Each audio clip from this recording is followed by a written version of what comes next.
এরাও কোনো মুসলমানের সন্তান জ্ঞাতি ভাই? সেই বাবাদের কাছে আমি জিজ্ঞাসা করি তাই, সারা জীবন পার করেছো, বাপ হয়েছো নামে, বাপের মতো বাপ কারে কয় বোঝো নাই তার মানে।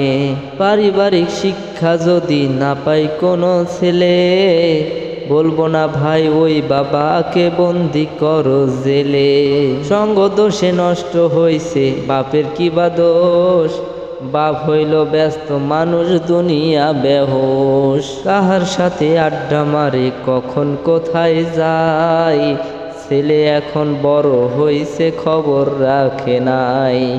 বেলা শেষে শূন্য সবই খেয়ে পড়ে শেষ, স্ত্রী সন্তান টাকা পয়সা পরীক্ষণ বিশেষ। ছেলে করলো শয়তানি আর বাপকে করলাম দোষী, তাই বলে কেউ আমার প্রতি হয়েও না খুশি।